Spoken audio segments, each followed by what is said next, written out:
asyhadu anna Muhammadan abduhu wa rasuluh. Yang terhormat Ustadz Aziz selaku perwakilan dari sekolah dan ustadz-ustadzah yang sudah meluangkan waktunya untuk hadir pada kegiatan diseminasi aksi nyata modul 1.4 budaya positif kami PGP Angkatan 11 Kabupaten Gresik. Pertama-tama marilah kita ucapkan syukur alhamdulillah kepada Allah Subhanahu wa taala yang telah memberikan kepada kita kenikmatan sehingga pada hari ini kita masih bisa diberikan kesempatan serta kesehatan untuk bisa melakukan aktivitas sesuai dengan semestinya. Shalawat serta salam tak lupa kita aturkan kepada Nabi kita Muhammad SAW yang telah membimbing kita, menunjukkan kita kepada jalan yang benar melalui agama Islam. Kami di sini bertiga, saya selaku MC dan juga rekan sejawat saya nanti yang akan bersama-sama untuk menjelaskan terkait dengan modul budaya positif 1.4. Untuk sebelumnya saya persilakan kepada Ustadz Aziz selaku wakil dari sekolah untuk bisa menyampaikan sambutannya kepada kita semuanya terkait dengan modul 1.4 aksi nyata ini. Kepadanya disilakan. Baik, terima kasih Ustazah Asia. Assalamualaikum warahmatullahi wabarakatuh. Waalaikumsalam warahmatullahi wabarakatuh. Bismillah, alhamdulillah, salatu wassalamu ala rasulillah wa ala alihi wa sahbihi wa wala. La haula wa la quwata illa billah. Yang kami hormati rekan-rekan guru SD Muhammadiyah Manyar. Syukur alhamdulillah pada kesempatan pagi hari ini Allah memberikan rahmatnya, kenikmatannya kepada kita semua, sehingga pada pagi hari ini kita bisa duduk bersama di majelis yang insya Allah diberkahi oleh Allah Subhanahu wa taala, majelis ilmu. Kita hari ini nanti bersama-sama akan mendapatkan wawasan, pengetahuan yang insya Allah bisa jadi ini adalah wawasan baru untuk kita semua. Dari nanti yang akan menyampaikan adalah rekan-rekan kita calon guru penggerak Angkatan 11 SD Muhammadiyah Manyar.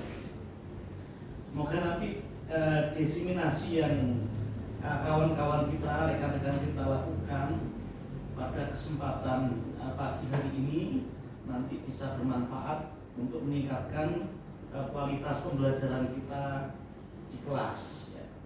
Insya Allah rekan-rekan kita pada pagi hari ini akan menyampaikan berkaitan dengan paradigma dan visi guru penggerak, khususnya pada modul 1 ya di guru penggerak, di mana beliau sudah sampai pada modul 1.4 ya, ini pada budaya positif ya, di mana nanti juga boleh disinggung sebelum sampai budaya positif ini barangkali teman-teman juga diingatkan kembali bagaimana refleksi filosofis pendidikan nasional, nilai dan peran guru penggerak, termasuk juga khususnya visi guru penggerak ya, yang sebelumnya juga sempat didapatkan oleh teman-teman pada modul sebelumnya.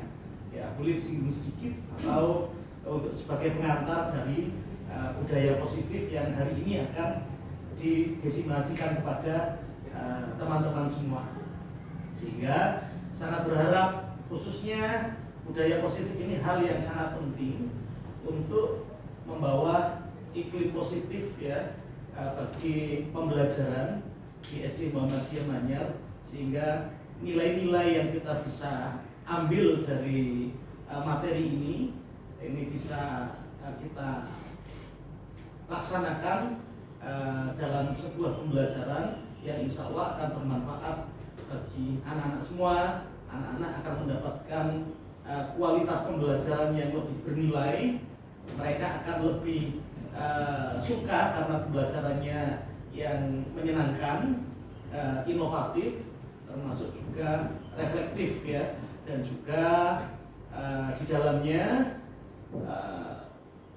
adanya budaya positif ini akan membuat penguatan pendidikan karakter di SD Muhammadiyah Manyar ini menjadi lebih baik. Demikian pengantar dari saya mewakili Kepala SD Muhammadiyah Manyar yang hari ini sedang bertugas di Sorong, ya, di Papua, untuk juga mengimbaskan hal-hal positif yang sudah dilakukan SD Muhammadiyah Manyar di ada beberapa sekolah yang ada di Sorong, Papua. Setelah kita selaku kepala sekolah, mohon maaf hari ini tidak bisa membersamai rekan-rekan semua. Dari saya ajukan sekian, mohon maaf jika ada hal yang kurang berkenan. Saya akhiri, assalamualaikum warahmatullahi wabarakatuh. Waalaikumsalam warahmatullahi wabarakatuh. Disampaikan terima kasih kepada Ustaz Aziz yang sudah memberikan sambutannya dan juga arahannya kepada kita semuanya. Untuk selanjutnya nanti akan dilanjutkan oleh teman kita terkait dengan diseminasi atau pengimbasan modul 1.4, yaitu terkait dengan budaya positif. Untuk sebelumnya, sebelum kita masuk ke modul 1.4 ini, di dalam modul 1.1 sampai 1.3 kami sudah mempelajari terkait dengan bagaimana filosofi pendidikan menurut Ki Hajar Dewantara, yang mana salah satunya yaitu terkait dengan pendidikan yang bersifat holistik dan berpusat pada siswa. Nah, di sini kita sebagai guru pendidik kita mengupayakan setiap pembelajaran itu kita berpusat kepada siswa. Jadi kebutuhan siswa apa saja itu kita fasilitasi, dan kita sebagai pendidik hanya sebagai fasilitator yang menjembatani untuk siswa lebih berkreasi kembali. Kemudian yang kedua yaitu menuntun dan mengarahkan. Jadi anak-anak itu kan seperti yang sebelum saya mengikuti guru penggerak ini, anak-anak itu seperti kertas kosong. Nah, tapi sebetulnya anak-anak itu sudah ada goresan-goresan atau oretan-oretan. Tinggal kita sebagai pendidik ini yang menebali goresan-goresan tersebut. Minatnya anak itu kemana, bakatnya anak itu kemana. Nah, kita yang menuntun dan mengarahkan karena kita sebagai fasilitator di dalam pembelajaran itu. Dan di situ kita juga tidak lupa perkembangan anak berbeda dengan perkembangan kita, atau model pendidikan anak sekarang ini juga berbeda dengan model pendidikan saat kita dahulu, yang mana ketika kita mendidik anak-anak kita, yang kita harus sesuaikan dengan kodratnya, yaitu kodrat alam dan juga kodrat zaman. Nah, kemudian yang terakhir yaitu kita juga menjunjung tinggi nilai agama, budi pekerti, dan juga budaya kearifan lokal, karena seperti yang ada di dalam di 6 dimensi pelajaran profil pelajar Pancasila. Nah, di situ kan anak-anak juga dikenalkan yang namanya bagaimana mereka itu bernalar kritis, kemudian itu bergotong royong, beriman dan bertakwa, dan seterusnya. Kemudian terkait dengan nilai-nilai guru penggerak di sini, pertama yaitu tadi berpihak kepada siswa, kemudian reflektif, kemudian kita juga harus berkolaborasi dengan semua rekan yang ada di dalam stakeholder ini, baik itu dengan wali siswa, rekan sejawat, kepala sekolah, ataupun masyarakat sekitar. Kemudian kita juga dituntut untuk selalu berinovasi terhadap pembelajaran yang kita suguhkan ke anak-anak, dan juga mandiri. Kita bisa mengikuti upgrade diri kita dengan mengikuti beberapa pengembangan diri, contohnya seperti halnya pelatihan-pelatihan. Itu untuk nilai guru penggerak. Sedangkan untuk peran kita sebagai guru penggerak, yaitu salah satunya menjadi pemimpin pembelajaran. Di samping memimpin pembelajaran ini, kita juga tadi harus memusatkan pembelajaran kita itu kepada siswa, dan juga menjadi coach bagi guru lain ketika sesama rekan sejawat kita juga bisa berbagi disiplin positif untuk teman-teman kita, kemudian kita bisa berbagi praktik baik untuk teman-teman rekan sejawat kita dalam proses pembelajaran itu. Mungkin itu sekilas terkait apa yang bisa saya sampaikan untuk pengantar menuju ke budaya positif ini. Untuk selanjutnya yang akan disampaikan oleh rekan kami yaitu Niswatul Mustalidah. Kepada lainnya disilahkan. Baik, terima kasih Ustazah Asia atas waktunya. Terima kasih juga untuk teman-teman. Izin untuk melanjutkan. Sebelumnya, Assalamualaikum warahmatullahi wabarakatuh. Waalaikumsalam warahmatullahi wabarakatuh. Ya teman-teman Ustazah, di kesempatan hari ini saya dan kedua rekan saya dari calon guru penggerak ingin mengimbaskan sedikit ilmu yang sudah kita pelajari di dalam pendidikan guru penggerak yang sudah kita lalui di modul 1.4 ini. Dalam konsep modul 1.4 itu membelajarkan kepada kami calon guru penggerak terkait dengan budaya positif yang ada di sekolah. Tentunya Ustadz-ustadzah di sini sudah memahami dan bahkan sudah mempraktekkan terkait budaya-budaya positif yang ada di sekolah. Jadi tujuan pengibasan ini selain menyalurkan materi baru yang sudah kita dapatkan, nanti kita sambil berdiskusi dan kita refleksi diri sebagai bentuk refleksi diri dari kami bertiga terkait dari ilmu yang sudah kita pelajari di dalam pendidikan guru penggerak ini. Di dalam modul 1.4 ini kita mempelajari ada beberapa poin. Di sini ada 7 poin yang sudah terlihat di depan ini, mulai dari perubahan paradigma belajar sampai dalam untuk materi dalam segitiga restitusi. Di kesempatan kali ini saya, Ustazah Asia dan Ustazah Rika akan menyampaikan 7 poin atau 7 komponen yang ada di modul 1.4 ini secara bergantian dan secara berkelanjutan. Nanti bersama-sama kita menyampaikan bertiga, dan nanti setelah kita menyampaikan, besar harapan kami ada masukan, ada refleksi, dan ada tukar pikiran ya Ustazah terkait dengan pelaksanaan budaya positif yang sudah kita lakukan di sekolah kita. Untuk yang pertama,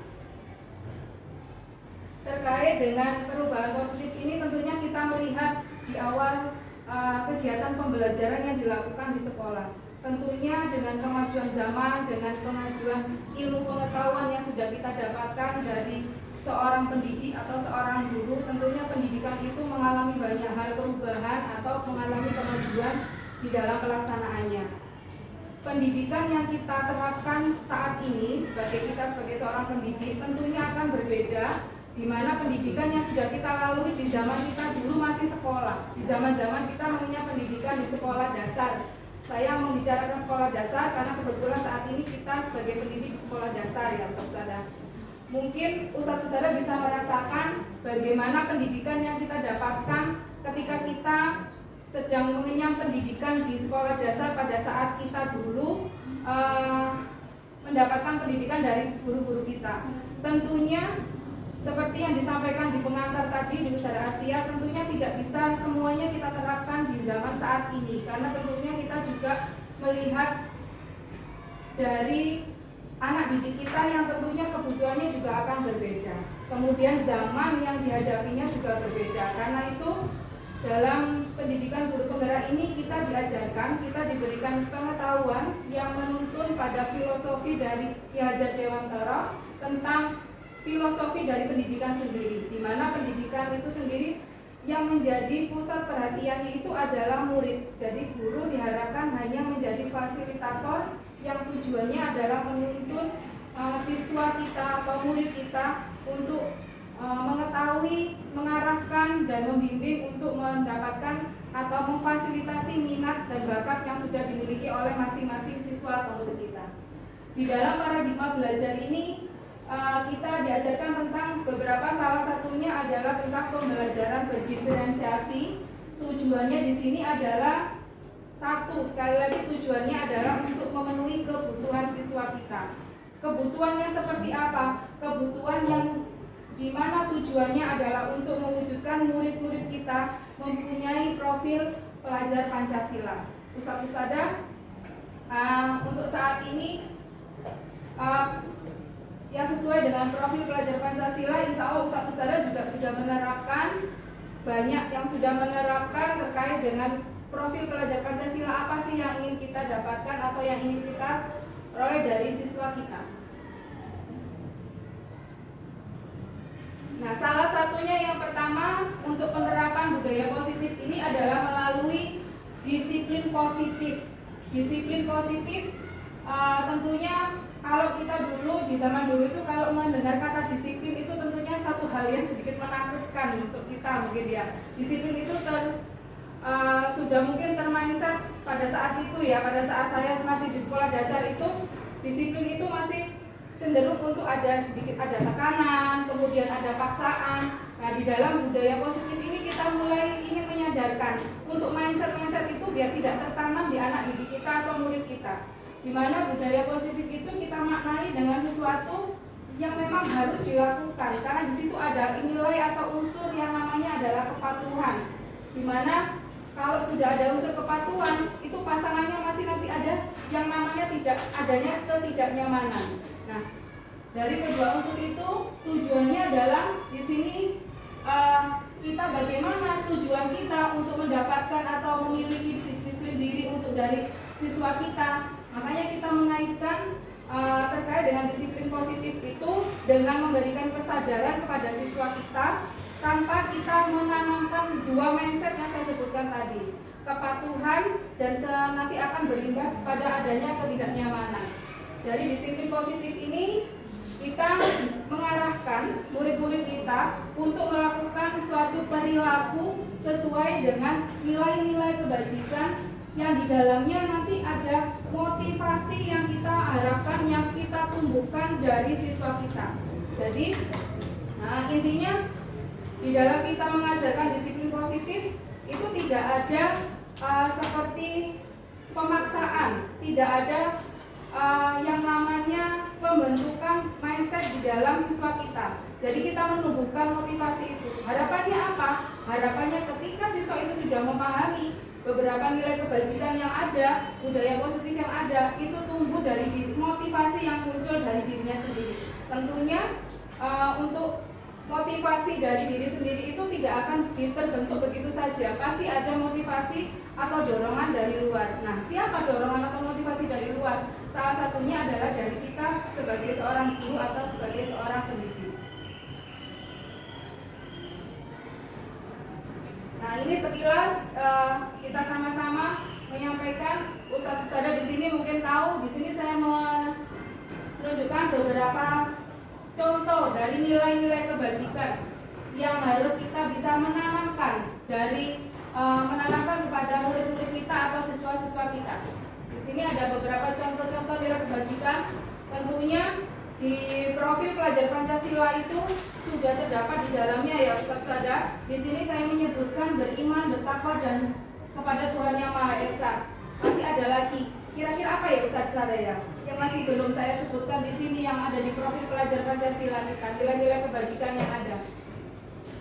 Biasanya kalau saya itu menyebutkan itu sambil bernyanyi. Beriman dan bertakwa, kemudian masih ada lagi Ustadz, berakhlak mulia, bergotong royong, mandiri, kreatif dan bernalar. Itu adalah salah satu nilai kebajikan yang sudah kita sebutkan yang ada di dalam profil pelajar Pancasila. Harapannya kita sebagai pendidik, nilai kebajikan itu tidak hanya sebatas apa yang disebutkan di dalam profil pelajar Pancasila. Tentunya saat ini, di zaman saat ini, anak-anak itu tumbuh dan berkembang dengan kemampuan yang sangat luar biasa. Jadi nilai-nilai kebajikan itu harapannya tidak hanya yang anak-anak bisa terapkan atau siswa kita terapkan di lingkungan sekolah saja, tapi harapannya bisa mereka terapkan baik itu di lingkungan keluarganya maupun di lingkungan masyarakat sekitar. Jadi besar nanti anak-anak yang ada di sini salah satunya dituntut untuk adanya bisanya kerjasama, bisa rasa yang utama adalah saling menghormati. Dan tentunya di sini hal ini selain kreatif, yang paling utama juga yang paling dominan, harapannya kita murid-murid kita bisa punya rasa percaya diri. Karena saya ingat sekali ketika dulu saya masih SD itu, ketika mau melakukan suatu contohnya kegiatan ikut lomba di tingkat sekolah saja, itu masih banyak dari kita sebagai murid itu tidak berani seperti anak-anak kita zaman sekarang ini ya, saat ini. Kita dulu tuh masih harus menunggu gurunya untuk membagi ini si A, B, C ikut lomba ini, nanti akan ada pembagian tugas. Itu mungkin terkait dengan sistem pembelajaran pada saat itu yang masih, kalau kita dulu menyebutkan adalah sistem pembelajaran yang masih konvensional, di mana guru itu masih dominan dalam kegiatan pembelajaran. Harapannya dengan kita menentukan atau menyebutkan beberapa nilai kebajikan ini nanti juga bisa membekali kita sebagai seorang pendidik. Nanti siswa kita ini akan diarahkan kemana, diajak kemana, mana nilai-nilai kebajikan yang perlu diperbaiki, mana nilai-nilai kebajikan yang sudah baik dan perlu dimaksimalkan kembali. Harapannya adalah seperti itu. Tentunya ini teman-teman sadar dari yang saya sampaikan di awal tadi terkait dengan disiplin positif tadi tentang nilai-nilai kebajikan, tentunya yang pedoman yang paling penting sekali itu adalah bagaimana kita harus bisa mengetahui kebutuhan dasar apa yang harus dipenuhi dari murid-murid kita.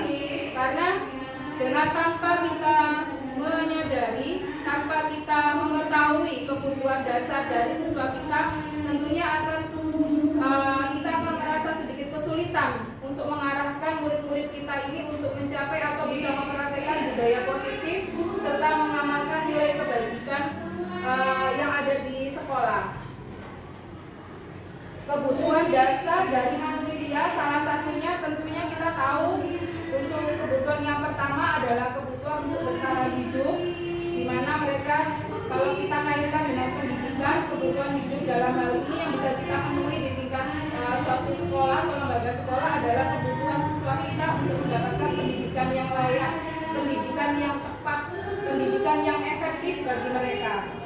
Tentunya kebutuhan ini kita harapkan kita bisa secara maksimal dan kita secara optimal bisa menerapkan apa besar harapannya dari kami, tentunya dari kami bertiga, dari kami guru penggerak ini setelah mempelajari dari filosofi KHD ya, Ki Hajar Dewantara, kita akan berusaha secara maksimal bagaimana bisa menerapkan pendidikan sesuai dengan filosofi dari Ki Hajar Dewantara tersebut. Kemudian kebutuhan yang kedua yaitu adanya kebutuhan kasih sayang dan rasa diterima. Tentunya hal ini nanti kita kaitkan dengan nilai kebajikan tadi yang di awal, yaitu tentang adanya rasa percaya diri dan kreatif. Tentunya di sini murid-murid itu ketika merasa diperhatikan, kemudian ketika merasa diterima, maka mereka akan sangat penuh percaya diri dan akan punya keinginan untuk melakukan inovasi mereka dalam pembelajaran, dan mereka juga akan bisa memaksimalkan bakat atau minat yang mereka punya. Beda kalau kita merasa membatasi, artinya kita ketika kita punya dihadapkan dengan siswa kita atau murid kita yang mempunyai bakat yang tertentu, tapi kita hanya memandang bakat dan minat mereka itu sebelah mata, artinya kita tidak bisa mengoptimalkan bakat yang mereka punyai. Nanti dampaknya tentu saja murid kita atau siswa kita juga rasa percaya dirinya pun nanti akan berdampak dari kelakuan kita sebagai pendidik. Kemudian yang selanjutnya yaitu kesenangan. Tentunya di sini kalau kita masukkan di dalam pendidikan, tentunya siswa-siswa kita, murid-murid kita perlu yang kita adanya sebagai guru ini bisa memfasilitasi dengan mengadakan atau memberikan pembelajaran yang menyenangkan. Terutama ini ya ustaz-ustazah, terutama di sekolah kita yang anak-anak di sini adalah pembelajarannya adalah full day dari pagi sampai sore. Tentunya kesenangan ini dengan menghadirkan pembelajaran yang menyenangkan di kelas itu akan sangat membantu sekali dan akan sangat memberikan kontribusi yang besar dalam pemenuhan kebutuhan dasar siswa kita di dalam kebutuhan tentang kesenangan. Dan masih berdampak tentang penguasaan. Di sini penguasaan tentunya adalah kita sebagai guru, sebagai fasilitator, tentunya penguasaan tentang banyak hal sebagai penuntun dari murid-murid kita dituntut mempunyai banyak penguasaan. Salah satunya mungkin yang sudah kita lakukan dari teman-teman selain mengikuti mendapatkan ilmu yang baru, salah satunya dari yang sudah kita lakukan mengikuti pendidikan guru penggerak ini adalah salah satu bekal juga untuk penguasaan diri kita, untuk menambah pengetahuan dalam sebagai pendidik atau sebagai pengajar di sekolah. Kemudian yang terakhir kebutuhan dasar inilah yang harus kita pegang benar, yaitu adanya kebebasan. Kebebasan di sini bukan berarti kita longgar terhadap perilaku yang tidak baik, kemudian memberikan kebebasan yang mutlak kepada siswa kita. Tentunya di sini adalah kebebasan yang masih on the track ya Ustaz Sadaya. Artinya kita tetap memberikan pedoman. Istilahnya itu kita ini jadi yang monitornya, jadi pengamannya, jadi satpamnya katanya anak-anak. Jadi kita tetap untuk jadi kontrol di dalam mereka untuk kebebasan. Kebebasan dalam hal ini, kebebasan dalam menyalurkan minat dan bakatnya, kemudian kebebasan dalam mereka berkreasi, dan kemudian mereka menyalurkan inovasi mereka dalam pembelajaran, kebebasan di sini. Nah, harapannya dari kebutuhan dasar yang dibutuhkan ini akan berjalan atau berdampak dengan lancar tanpa menyampingkan yang namanya disebutkan tadi di filosofi pendidikan yang pertama, kita tetap menjunjung tinggi yang namanya budi pekerti. Karena sekali lagi pendidikan, prestasi, kemudian kemampuan yang tinggi di bidang akademik pun tanpa adanya dibarengi dengan nilai budi pekerti dari siswa, tentunya kita tidak bisa memberikan pembelajaran yang optimal atau maksimal kepada murid-murid kita.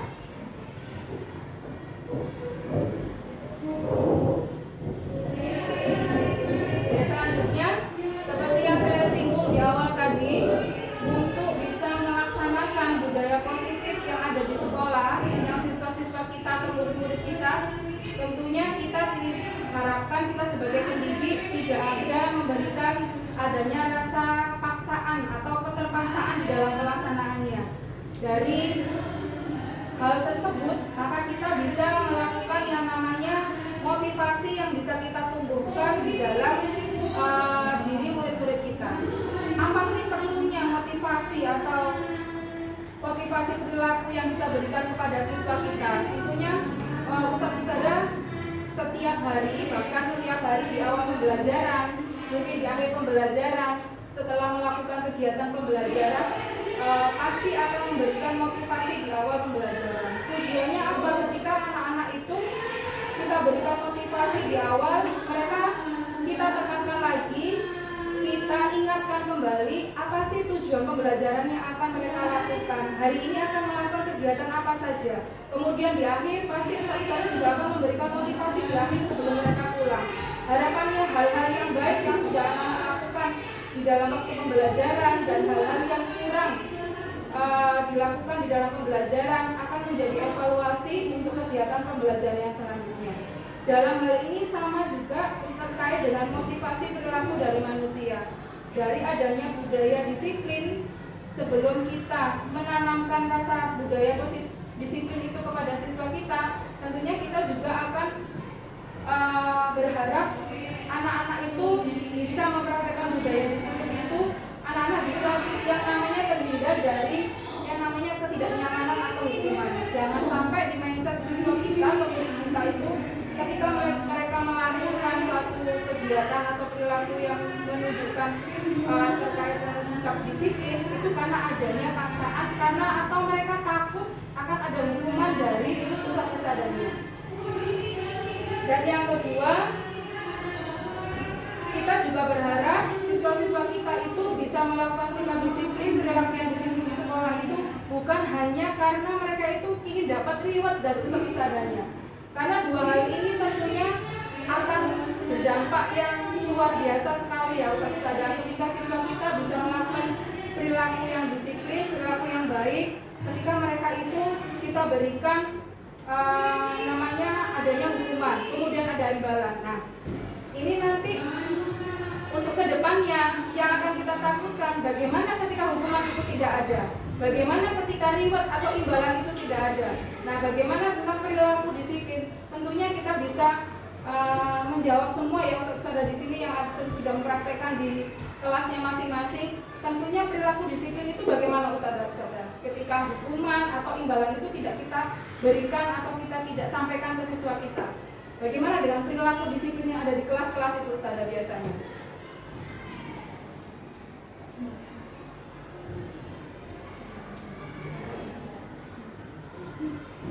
Tentunya pastinya apa Ustadz Sada? Nanti perilaku disiplin yang di kelas itu akan terlihat tidak bisa maksimal. Bahkan nanti perilaku disiplin itu juga nanti akan pasif seperti itu. Nanti anak-anak juga tidak bersemangat lagi. Nah, perlu dari kita seorang guru itu memberikan motivasi dari luar seperti itu, dari diri seorang guru. Tujuannya untuk apa? Bagaimana sih siswa kita bisa termotivasi untuk melakukan nilai-nilai kebajikan yang ada itu yang tumbuh dari dirinya sendiri. Tentunya di sini adalah melalui pembiasaan-pembiasaan yang kita ajarkan. Dan nanti ada beberapa untuk terkait dengan motivasi perilaku manusia ini nanti akan ada di materi selanjutnya, dan nanti insya Allah akan dilanjutkan oleh rekan saya di penjelasan yang selanjutnya. Sampai di sini barangkali saudara ada yang mau disampaikan atau ada yang mau ditambahkan, monggo silakan.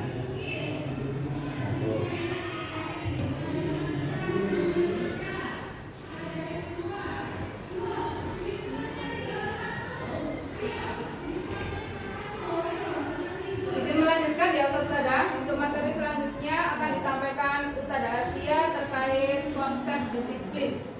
Monggo Ustadzah Asia. Oke, baik, terima kasih banyak Ustadzah Hanim untuk waktunya. Di sini saya melanjutkan penjabaran materi terkait dengan budaya positif yang sudah disampaikan oleh Ustadzah Hanim tadi, terkait dengan konsep disiplin identitas gagal. Maksudnya seperti apa? Ketika kita menerapkan disiplin kepada siswa, tapi kedisiplinan itu nanti berimbas pada kegagalan atau kesuksesan dari pola kita melakukan kedisiplinan itu. Kalau misalnya dalam kedisiplinan itu kita memperlakukan hukuman, pasti nanti yang akan terjadi pada diri siswa yaitu menyakitkan, kemudian ketidaknyamanan, rasa takut, karena ada paksaan dari sekitarnya. Dan juga ketika kita memperlakukan kedisiplinan itu karena ada imbalan atau adanya mungkin penghargaan. Kalau misalnya dulu sebelum kita mengenal program pendidikan bergerak ini, kita selalu memberikan reward sebagai imbalan kepada anak-anak sehingga mereka termotivasi untuk bisa memberikan perilaku terbaiknya karena ingin mendapatkan penghargaan tersebut. Nanti yang berimbas adalah ketidakefektifan. Ketika ustadz-ustadzah tidak memberikan rewardnya atau perubahan tidak memberikan reward kepada siswa, pasti yang akan tumbuh dalam diri siswa kecewa. Kemudian mereka juga kemarin ustadzahnya nanti juga nggak ngasih karena memang kemarin aku juga sudah dijanjikan tapi kok nggak dikasih. Nah, ini seperti itu. Itu kalau misalnya penerapan disiplin kita terkait dengan penghargaan atau imbalan. Selanjutnya kita juga bisa memastikan kreativitas siswa. Yang seharusnya siswa itu bisa lebih kreatif, bisa out of the box, tapi karena ada semacam kalau sudah lintas seperti ini atau hanya ada sebatas pembatasan kepada kreativitas siswa, pasti ide-ide kreativitas siswa itu tidak akan muncul karena memang siswa hanya ingin mendapatkan penghargaan atau imbalan dari ustadz-ustadzah yang ada di kelasnya. Kemudian selain itu juga kita bisa merampas harga dirinya sebagai siswa. Kenapa? Karena siswa itu kan memiliki keunikannya masing-masing. Siswa itu punya kelebihan dan kekurangannya masing-masing. Yang mana kita sebagai fasilitator harus bisa, sebagai pendidik harus bisa mengerti dan memahami setiap karakter siswa. Nah, kalau misalnya kita berlakukan sama, belum tentu itu diterima oleh siswa yang lainnya. Nah, itu kalau misalnya kita menerapkan konsep disiplin yang mana nanti pada akhirnya mengalami kegagalan dalam kedisiplinan itu. Nah, bagaimana kalau misalnya kita menerapkan konsep disiplin yang pada akhirnya akan membuat kesuksesan bagi siswa kita, yaitu yang pertama kita terapkan yang namanya konsekuensi logis. Nah, konsekuensi logis itu sebagai ganti daripada hukuman, ya, sebagai ganti daripada hukuman yang sudah kita berikan kepada siswa. Kalau misalnya kita menerapkan konsekuensi logis, kita mengajak anak untuk bisa berpikir, oh ketika kita berikan dia komitmen seperti ini, kalau dia tidak melakukan komitmennya, apa yang terjadi? Dia akan melanggar, akan mendapatkan konsekuensinya. Nah, siswa sehingga dia itu punya stimulus atau punya rangsangan sehingga dia itu bisa ketika saya nanti melanggar atau saya tidak menerapkan yang namanya kedisiplinan ini, apa yang akan saya dapatkan pasti nanti berimbas. Nah, punya kesadaran dalam diri siswa ketika kita menerapkan konsekuensi di situ. Dan selanjutnya ketika kita memberikan restitusi di sini adalah upaya untuk siswa tanggung jawab siswa sehingga siswa itu sadar akan kekeliruannya, sadar akan kesalahannya ketika dia tidak melakukan komitmennya, apa yang dia dapatkan. Dia bisa berpikir, ketika saya tidak datang tepat waktu, saya akan mendapatkan konsekuensi. Oh ya, nanti pasti jam pembelajaran saya akan terpotong misalnya. Nah, di situ ketika kita menumbuhkan mengajak mereka untuk bisa menumbuhkan tanggung jawabnya atas perilaku yang dia lakukan, insya Allah nanti setiap yang dia lakukan pasti akan dia kembangkan kembali. Kemudian di sini siswa juga akan mengalami bisa memperbaiki daripada kesalahan-kesalahan yang sudah pernah dia lakukan, serta dia bisa menghargai dirinya sendiri dan juga orang lain. Nah, di sini selanjutnya yaitu konsep disiplin dengan pendekatan restitusi. Nah, pendekatan restitusi itu seperti apa? Nah, di sini tadi restitusi adalah proses penciptaan kondisi bagi siswa yang sudah untuk memperbaiki kesalahan. Jadi ketika siswa sudah melakukan kesalahannya, kita bisa mengembalikan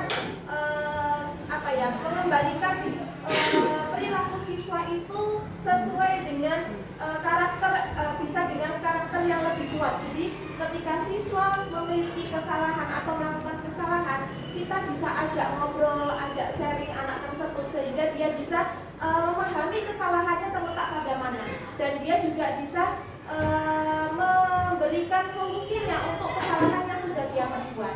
Seperti itu. Nah, ciri-ciri daripada restitusi di sini adalah bukan untuk menebus kesalahan yang sudah dia perbuat, namun dia belajar daripada kesalahan yang sudah dia lakukan. Misalnya ketika dia sudah merusak barang inventaris sekolah, nah apa yang harus dia lakukan sebagai bentuk tanggung jawabnya si anak ini? Oh, dia sadar harus menggantinya, atau sebelum dia mengganti harus memperbaikinya. Nah, itu kesadaran daripada diri siswa terkait dengan kesalahan yang sudah dia perbuat. Kemudian di sini dari restitusi itu juga kita bisa memperbaiki hubungan antara satu dengan yang lainnya, sehingga anak lebih cenderung terbuka untuk bisa menyampaikan kesalahan kepada gurunya atau kepada orang yang lebih dewasa, sehingga dia bisa memperbaiki perilakunya untuk kedepannya. Selain itu juga untuk menuntun melihat ke dalam dirinya ketika dia sudah melakukan kesalahan, apakah kesalahan ini nanti berimbas kepada perilakunya untuk kedepannya atau tidak. Dia sudah muncul kesadaran dalam dirinya. Nah, selama ini ketika kita memberikan hukuman kepada siswa dengan hukuman yang sekiranya itu kurang mendidik, misalnya datang terlambat ke sekolah, dihukum dijemur di depan lapangan dengan panas-panas berdiri kaki satu, itu zaman kita dulu. Nah, sekarang berbeda karena kita harus menerapkan restitusi ini kepada siswa sehingga siswa itu bisa menyadari kesalahan dirinya. Selanjutnya yaitu di sini ada apa itu perbedaan antara hukuman, konsekuensi dan restitusi. Sebagai contoh ada salah satu siswa yang tidak mengerjakan PR. Nah, kalau misalnya dia mendapatkan hukuman, contohnya seperti guru menghukum siswa tersebut untuk hormat kepada bendera selama 10 menit.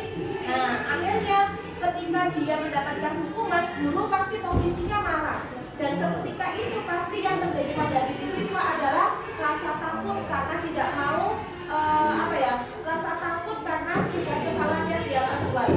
Padahal dengan ketika kita memberikan PR di situ, kan kita harusnya menunjukkan tanggung jawab siswa untuk bisa melakukan tugasnya di rumah. Tapi karena mungkin dengan beberapa alasan, guru tidak mau tahu apa itu alasannya siswa sampai dia tidak mengerjakan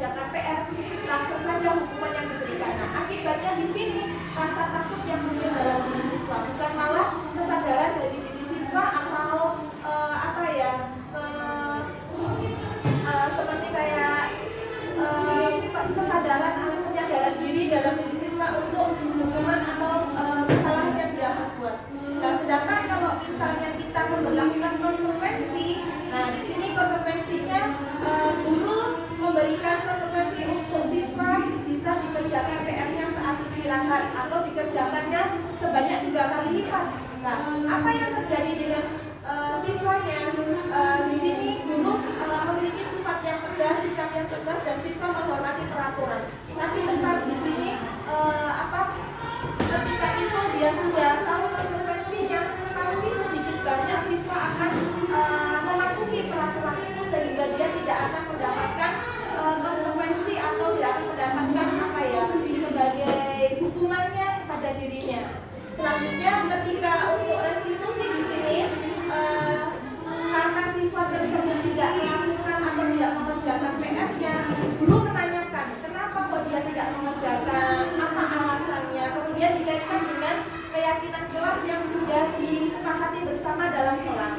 Nah, dari situ guru bisa membantu siswa untuk menyelesaikan kasusnya atau menyelesaikan masalahnya karena dia tidak disiplin, karena dia sadar karena dia tidak disiplin, dia tidak tepat waktu, dia juga tidak bertanggung jawab atas pekerjaannya, sehingga di situ siswa terbuka, siswa bisa lebih memahami kesalahan itu seperti ini kan. Di sini efeknya saya tidak bertanggung jawab, saya tidak tidak disiplin dalam melakukan tanggung tugas saya seperti itu. Nah, siswa lebih menghormati dirinya dan juga orang lain. Nah, di sini siswa lebih respect kepada gurunya, siswa lebih respect kepada dirinya, sehingga dari restitusi yang kita lakukan ini berimbas baik kepada siswa untuk kedepannya. Nah, kemudian di sini 5 posisi kontrol daripada restitusi yang sudah kita lakukan, yang harus kita lakukan ketika kita mendapati salah satu siswa kita ini memiliki masalah. Nah, kira-kira dari ke-5 posisi kontrol restitusi ini, posisi kita itu biasanya di sebelah mana, Ustazah?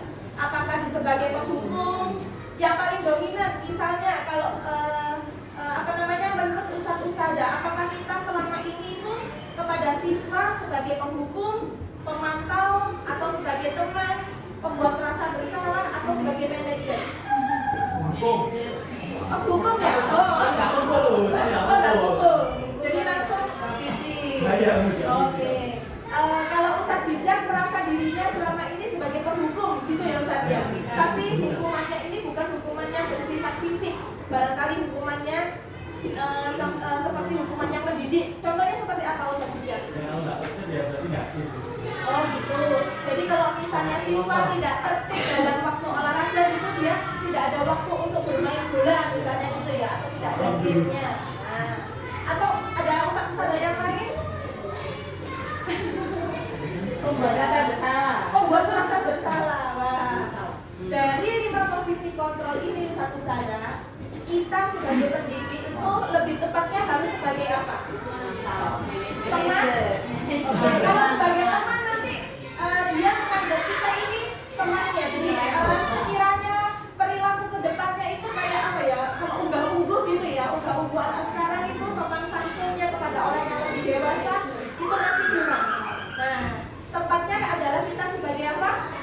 Manajer, ya. Nah, jadi sebagai manajer, dari manajer ini nanti kita bisa masuk kepada siswa-siswa kita. Kita bisa melihat, kita bisa melakukan perbaikan kepada diri siswa, kita juga bisa mengontrol siswa sehingga perilaku siswa ke depannya itu bisa lebih baik lagi. Nah, di sini sebagai contoh daripada 5 posisi kontrol yang sudah kita sampaikan tadi, yang sudah saya sampaikan tadi. Ya, tadi Ustadz bijak bilangnya sebagai penghukum. Nah, di sini seperti contohnya Ustadz, patuhi aturan sekolah, lalu berdiri bukan barisan. Nah, maksudnya di sini siswa itu seperti apa ya? Dia itu kalau sebagai penghukum pasti gerak-geriknya itu dia lurus saja, atau dia itu kayak terpaksa karena ada paksaan, karena dia mungkin takut berbuat salah, jadi dia kreativitasnya tidak muncul kalau misalnya sebagai penghukum, kalau kita sebagai penghukum. Kemudian kalau sebagai pembuat merasa bersalah, contohnya seperti ini, berapa kali Bu Guru harus memberitahu kamu, ibu kecewa sama kamu. Nah, dari kalimat ini contohnya itu seperti halnya kita mematikan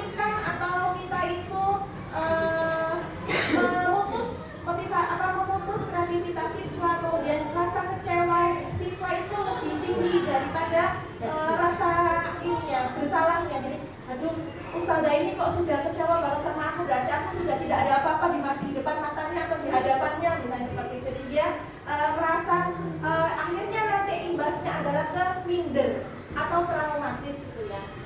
Kemudian kalau kita sebagai teman, nah ayolah yang tertib, buat ibu bangga, kali ini tidak apa-apa kamu berbuat salah. Nah ini kalau misalnya kita alangkah baiknya kalau misalnya memang ada kalanya kita bisa menjadi teman, ada kalanya kita bisa menjadi pemantau seperti itu. Tapi yang lebih tepatnya di sini kita sebagai manajer, sehingga nanti kita bisa mengontrol perilaku siswa itu untuk kedepannya. Nah di sini sebagai pemantau, kamu sudah melanggar apa peraturan dan konsekuensinya. Jadi dia kayak kita sebagai satpol PP-nya. Jadi kalau untuk anak-anak itu ketemu sama Ustadz bijak, agak berani, akhirnya dia dilewat karena nanti pasti ada saja yang disalahkan kalau misalnya itu. Kemudian kalau sebagai manajer, nah apakah kamu tahu kesalahanmu? Kira-kira bagaimana kamu akan memperbaiki kesalahan ini? Dan dari situ kita bisa menumbuhkan kesadaran daripada siswa kita yang sudah berbuat salah, menumbuhkan tanggung jawab siswa, menumbuhkan kreativitas siswa sehingga dia bisa menyelesaikan masalahnya sendiri seperti itu. Oke, mungkin ini yang bisa saya sampaikan. Ustazah, barangkali ada yang dikomunikasikan terkait dengan restitusi, kemudian 5 posisi kontrol. Jika tidak, bisa. Bisa. Kalau aku dari ketik tempat kelima ini. Oke.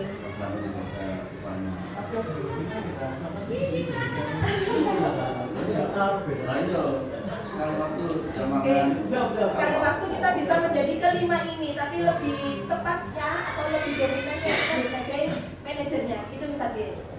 Baik, terima kasih banyak Ustazah untuk untuk partisipasinya. Untuk selanjutnya akan disampaikan oleh rekan kami Ustazah Rika Maharani. Padanya silakan. Terima kasih Ustazah. Ustazah, biar tidak terlalu tegang, sebelum saya mulai kita SBK sebentar ya Ustazah. Nah, ini saya tapi SBK-nya tentang tebak-tebakan. Nah, saya punya tebak-tebakan Ustazah. Clue-nya adalah maju satu langkah. Clue-nya maju satu langkah. Enggak. Nanti Ustazah bisa menjawab kira-kira tujuan selanjutnya kemana. Jadi clue maju satu langkah ini kita bisa tahu tujuannya kemana. Pada liburan kemarin, si Budi ini pergi berlibur ke Cina.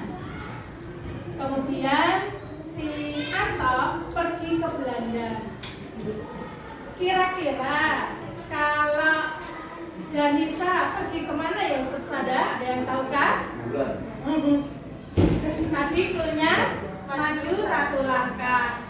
Budi berlibur ke Cina. Anto pergi berlibur ke Belanda. Cina. Danisa pergi ke mana? Eropa. Ke Eropa. Oke, excellent Ustazah. Langsung. Kok bisa?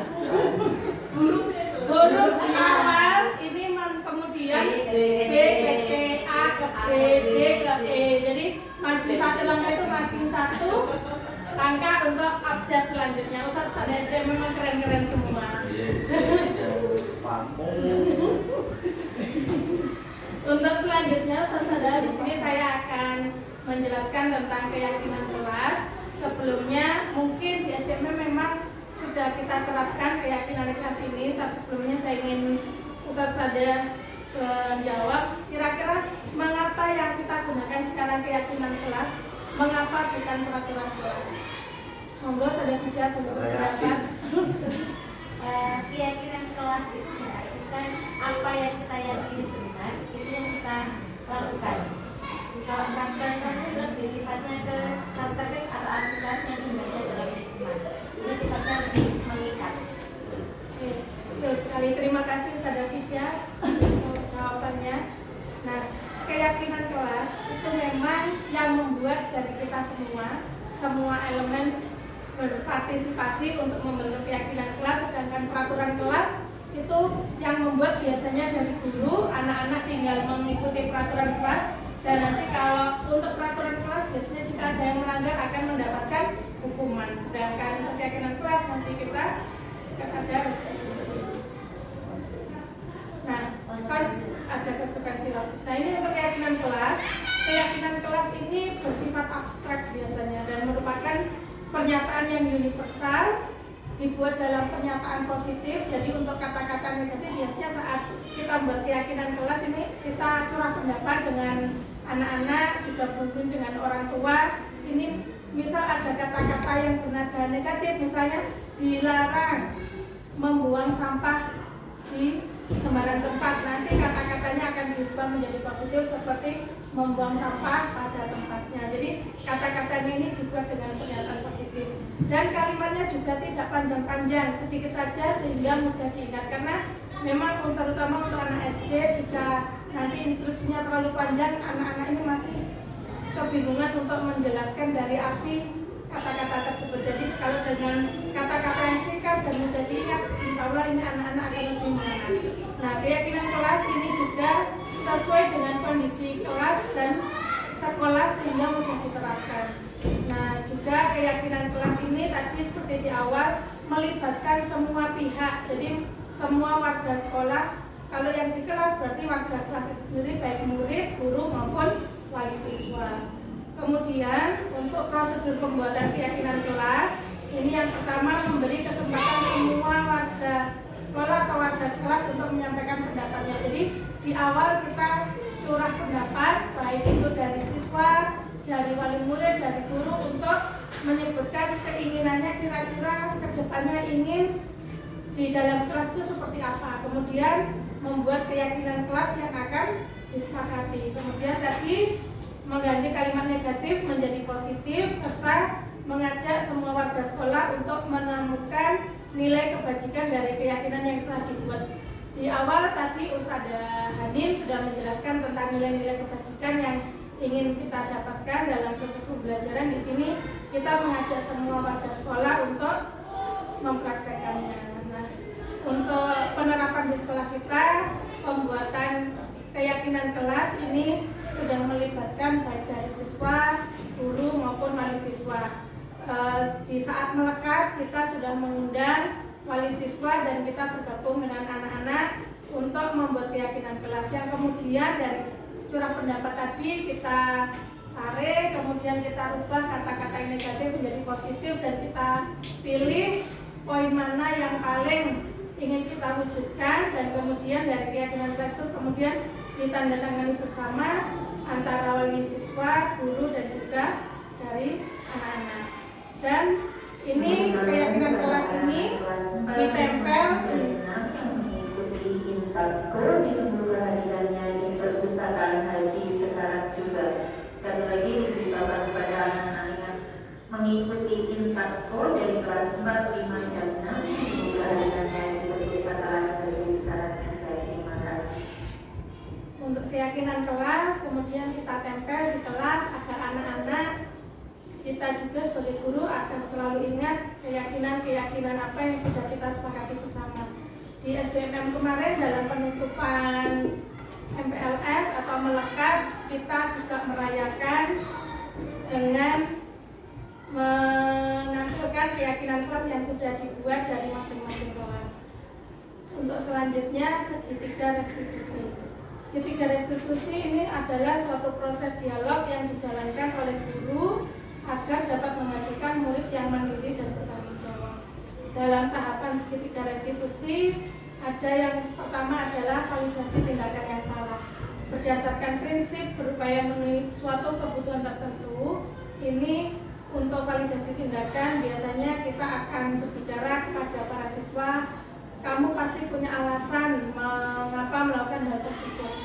Kita juga akan biasanya memberikan kepada anak-anak kita untuk menguatkan hal-hal yang kurang baik. Ini untuk validasi tindakan yang salah, Ustazah. Mungkin awalnya kita kelihatannya seperti tindakan yang kontradiktif kita, tapi di sini bukan berarti kita memvalidasi tindakan yang salah, bukan berarti kita mengizinkan atau membenarkan perbuatannya yang salah, itu bukan.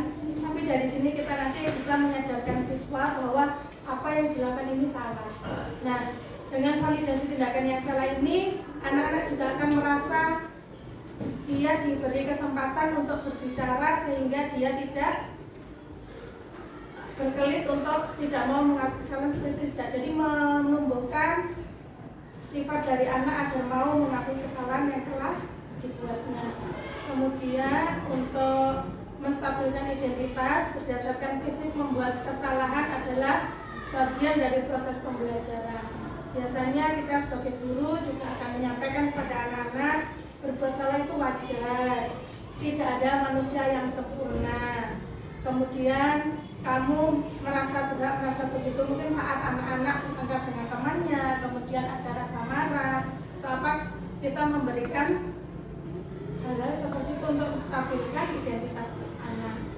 Kemudian menanyakan keyakinan. Setelah tadi kita menstabilkan identitas, kita akan menanyakan keyakinan yang telah kita sepakati. Jadi berdasarkan prinsip teori kontrol bahwa pada dasarnya kita termotivasi secara intrinsik, kita akan menanyakan anak-anak kira-kira setelah melakukan kesalahan tersebut apa keyakinan kelas yang sudah dilanggar. Jadi kemudian kita akan bersama-sama mencari solusi untuk memperbaiki masalah yang telah dibuat tadi, sehingga kalau dari diri anak sendiri yang memberi solusi itu insya Allah anak-anak akan tertanam di dalam diri mereka bahwa yang telah mereka lakukan itu salah dan kedepannya akan memperbaiki dengan keinginan mereka sendiri, sehingga akan mewujudkan anak-anak yang bertanggung jawab dan bisa memecahkan suatu masalah yang mereka hadapi.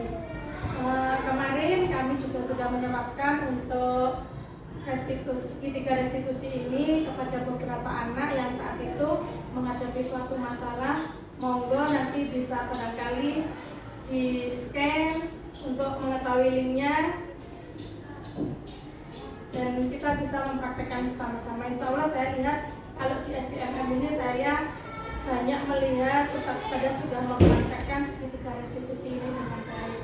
Mungkin itu dari saya. Terima kasih atas perhatiannya. Assalamualaikum warahmatullahi wabarakatuh. Baik, terima kasih Ustadzah Hanim dan juga Ustadzah Rika yang sudah memaparkan terkait dengan budaya positif yang bisa kami sampaikan di sini. Monggo barangkali dari teman-teman ada yang perlu dikonfirmasi atau yang perlu dikomunikasikan, kami silakan.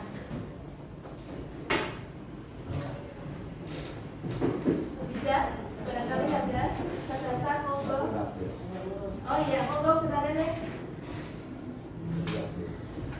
Tentang budaya positif di sekolah tadi, budaya positif sebaiknya kan harus diterapkan di sekolah ya.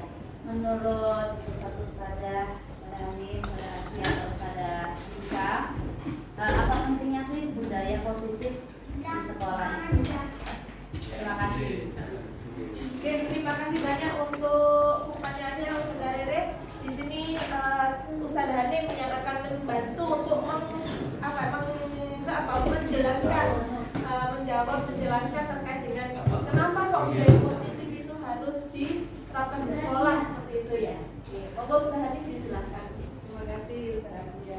Jadi teman-teman bisa menambahkan barangkali untuk menanggapi yang disampaikan Ustaz tadi terkait dengan budaya positif.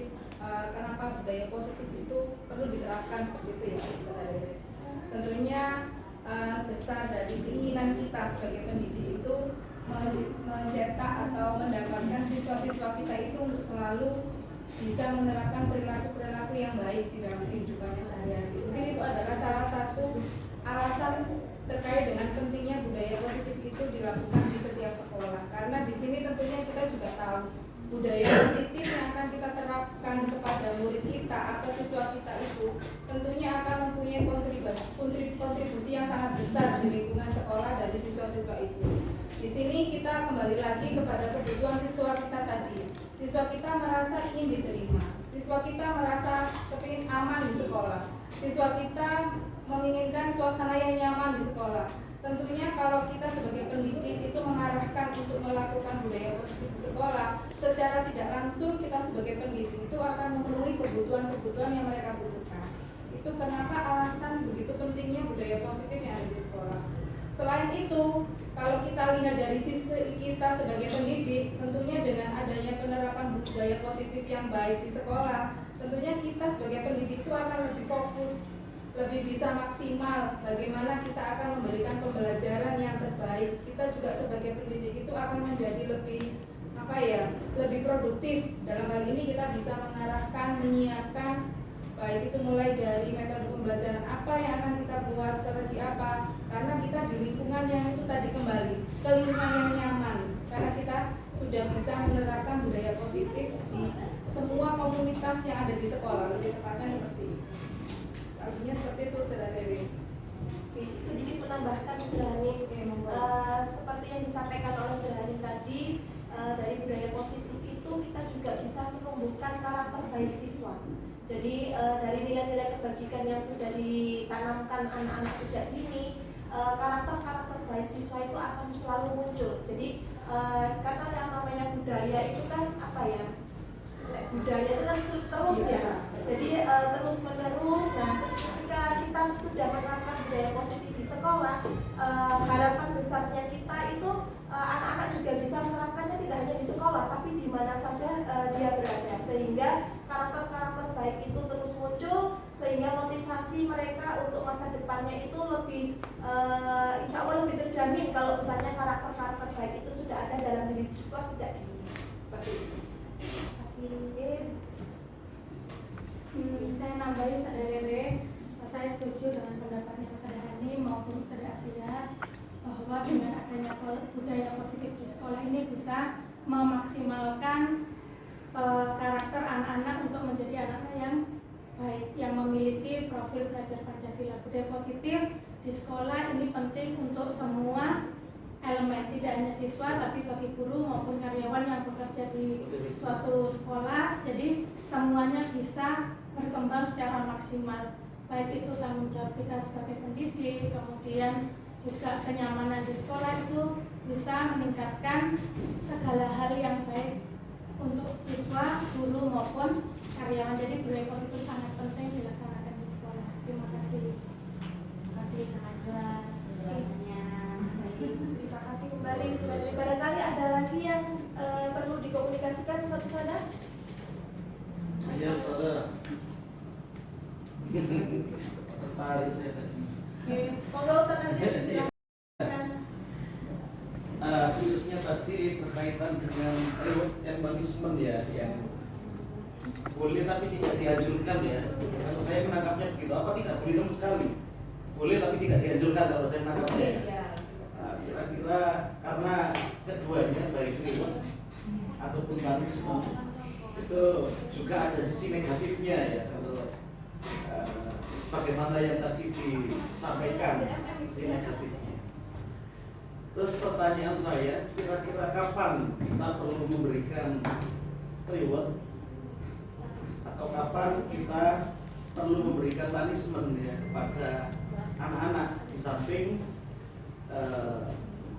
pola konsekuensi logis dan restitusi tadi yang sudah dijelaskan di depan.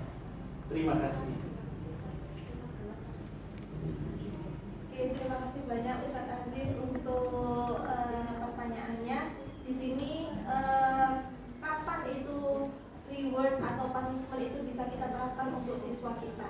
Nah, ketika di awal kita sudah ada kesepakatan bersama, misalnya kalau misalnya kalian ini contoh dalam kelas misalnya, kalau kalian nanti bisa memahami materi yang sudah Ustazah sampaikan dan juga bisa menuntaskan tugas yang Ustazah berikan, berarti ada sebuah penghargaan yang bisa kita berikan. Itu kalau misalnya kita bisa sampaikan di awal sebagai bentuk motivasi siswa untuk bisa lebih semangat lagi belajarnya.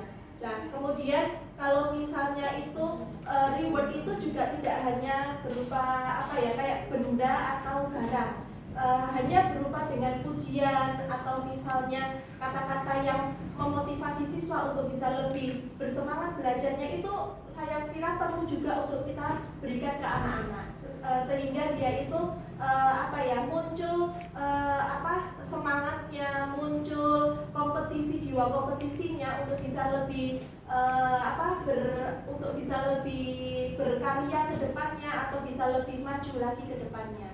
Nah, sedangkan kalau punishment itu kita berikan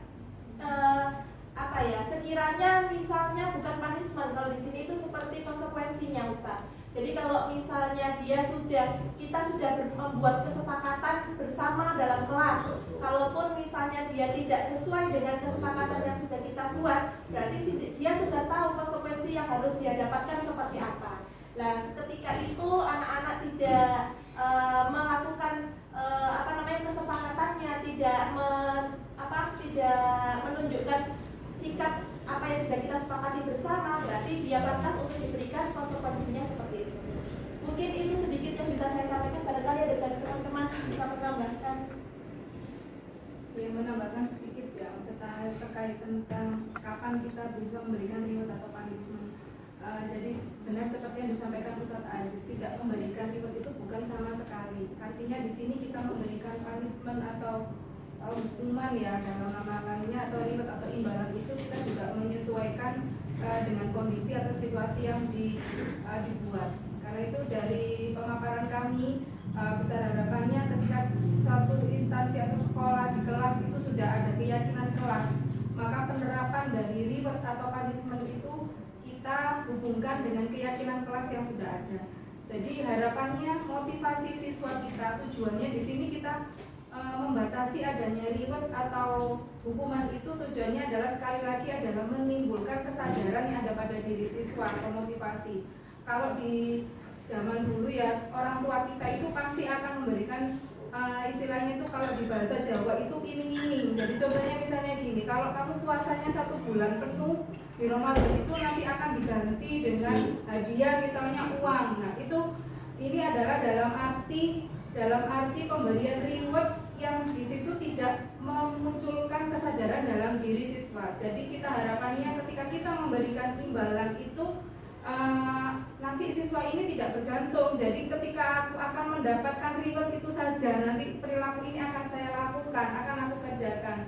Jadi di sini motivasi dalam diri siswa yang lebih kita tekankan, yang kita lebih munculkan, di mana nanti seorang guru itu atau seorang pendidik itu bisa memberikan kapan ada reward itu akan diberikan, imbalan atau penghargaan itu akan diberikan, kapan hukuman atau sisi dari ketegasan itu yang akan dilakukan. Seperti yang dijelaskan Ustazah Rika tadi terkait dengan penyelesaian masalah melalui segitiga restitusi, itu biasanya kita akan memberikan banyak imbalan dalam hal ketika kita sudah menyelesaikan bersama. Kita memberikan penghargaan atau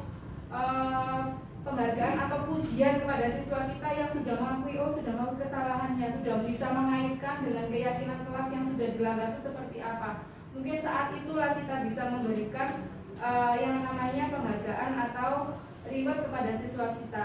Dan hukuman atau punishment itu tetap bisa kita sebagai pendidik itu kita lakukan di situasi ketika kita tadi di posisi kita sebagai penghukum itu tadi. Jadi kita memang harapannya seorang pendidik itu adalah sebagai manajer, bukan berarti posisi yang lain itu yang sudah disebutkan tadi itu kita indahkan.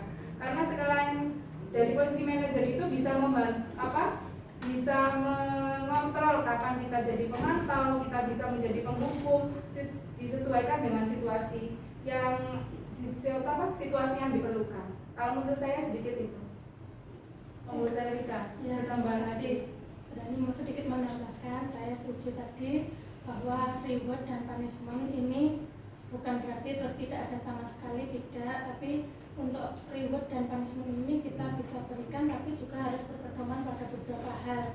Misal dalam memberikan reward kita itu harus adil kepada anak-anak. Jangan sampai dalam pemberian reward itu sesuatu yang abstrak. Jadi misal si A dapat reward karena melakukan misal perilaku baik, tapi perilaku baik ini kan sesuatu yang luas. Jadi indikatornya anak-anak yang lain kurang jelas, itu bisa menimbulkan iri bagi anak yang lain. Jadi saat memberikan reward kita juga harus jelas rewardnya ini apa dan tidak boleh tidak adil. Jadi anak-anak itu harus tahu oh yang dapat reward ini karena melakukan misal mendapatkan nilai 100 atau apa, itu sudah jelas indikatornya sehingga anak yang lain tidak iri. Misal si A dapat reward sedangkan enggak karena memang oh yang ini mendapat nilai 100 ini enggak, yang seperti itu biar anak-anak lebih termotivasi lagi untuk belajarnya. Dan juga ini dalam memberikan reward ini kalau menurut saya itu untuk anak-anak itu sebagai sebuah apresiasi, itu tidak memberikan sesuatu yang mahal atau yang mewah. Jadi misal nanti di akhir semester, misal kalau di kelas ada reward yang paling banyak dengan memberikan alat tulis, itu menurut saya itu sudah bagus karena memang tujuannya bukan memberikan suatu kemewahan tapi sebagai bentuk apresiasi. Insya Allah kalau untuk mungkin mereka bisa membeli sendiri, tapi kalau untuk bentuk apresiasi didapatkan dari guru dan juga melalui proses yang panjang, itu anak-anak akan merasa bangga mendapatkan reward tersebut. Sedangkan punishment, kita dalam memberikan punishment kepada anak ini juga harus memperhatikan beberapa peraturan, terutama kita tidak boleh memberikan punishment yang berupa fisik karena akan menimbulkan trauma kepada anak-anak. Kita juga harus memperhatikan usianya karena sesuai, jadi kita memberi punishment itu sesuai dengan usia, jangan sampai anak-anak yang di kelas kecil atau yang masih kelas 1 seperti itu kemudian kita kasih punishment yang agak berat, itu akan mungkin besoknya itu sudah nggak mau sekolah lagi karena masih trauma dengan kejadian dengan gurunya yang kemarin. Kemudian jika memang punishment itu perlu diberikan, kita memberikan punishment yang bersifat mendidik, jangan memberatkan fisik anak. Jadi anak-anak mungkin diminta untuk menulis kalimat, misal melakukan kesalahan dengan tidak membawa buku, berarti lebih mirip ke konsekuensi logisnya. Dan kita juga tidak boleh melabeli anak-anak, misal meskipun sering melakukan kesalahan tapi kita tidak boleh melabeli kamu lagi salah terus, kemarin melakukan kesalahan ini, itu yang tidak diperbolehkan. Mungkin itu dari saya, terima kasih. Kalau saya biasanya yang punishment itu agak orangnya banyak. Klasikal gitu. Iya, kayak bal-balan. Terus kita hukum nggak boleh bal-balan 1 bulan. Malah itu tak bisa malah itu. Nah itu kita coba. Tidak bersorak. Mungkin menambahkan sedikit ya Ustaz Sada. Ini mungkin berbagi pengalaman saja yang kita kaitkan dengan yang sudah kita pelajari terkait dengan keyakinan kelas dan konsekuensi apa itu, dan pemberian reward dan punishment.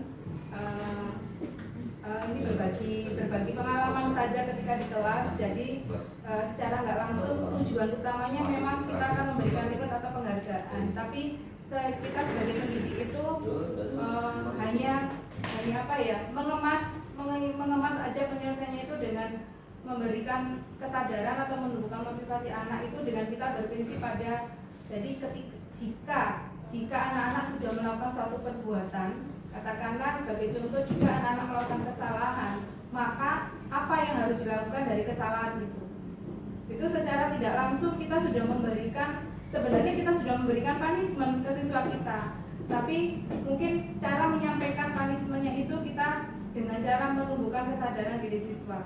Sebaliknya juga jika siswa kita mendapatkan prestasi dalam kegiatan belajarnya, maka apa yang akan kita lakukan kepada siswa kita?